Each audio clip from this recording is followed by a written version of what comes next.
Hello，大家好，咁我就叫做阿峰啦。咁今次喺呢個劇入面就係飾演一個叫做男孩嘅一個角色啦，就係同佢一個長年賭博嘅媽媽，咁就會有一段嘅關係嘅。咁我自己本身對於賭博嘅呢個題材唔係話十分了解，亦都身邊冇太多呢啲相關嘅一啲嘅狀況嘅經歷啦。咁但係當我讀劇本嘅時候咧，我自己都喺度諗自己，究竟如果我自己係真係有一個咁樣嘅母親嘅話，我自己當下作為角色，作為我自己阿峰啊，我究竟我會點樣去做呢？我會唔會都好似嗰個男孩咁樣啊？我會長年不斷去為母親去付出，然之後為家庭付出，定抑或我係中途放棄咧？所以我覺得呢個問題對於我未經歷過呢啲經歷嚟講，我覺得係幾值得去探討嘅，同埋都係一個算係呢個社會嘅小眾議題咯。所以我覺得今次可以接觸呢個議題，係對我嚟講都學到好多嘢。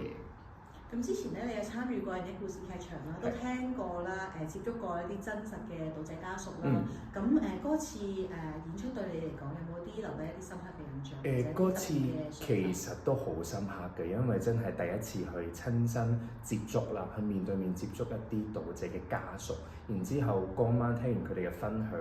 嘅每一個人內心嘅嗰一份真情流露啦，對於佢哋每一個唔同嘅家庭嘅付出，同埋當中佢哋所承受嘅嗰一份愛，我稱之為愛啦，係好大嘅。所以嗰日對我嚟講，我係有少少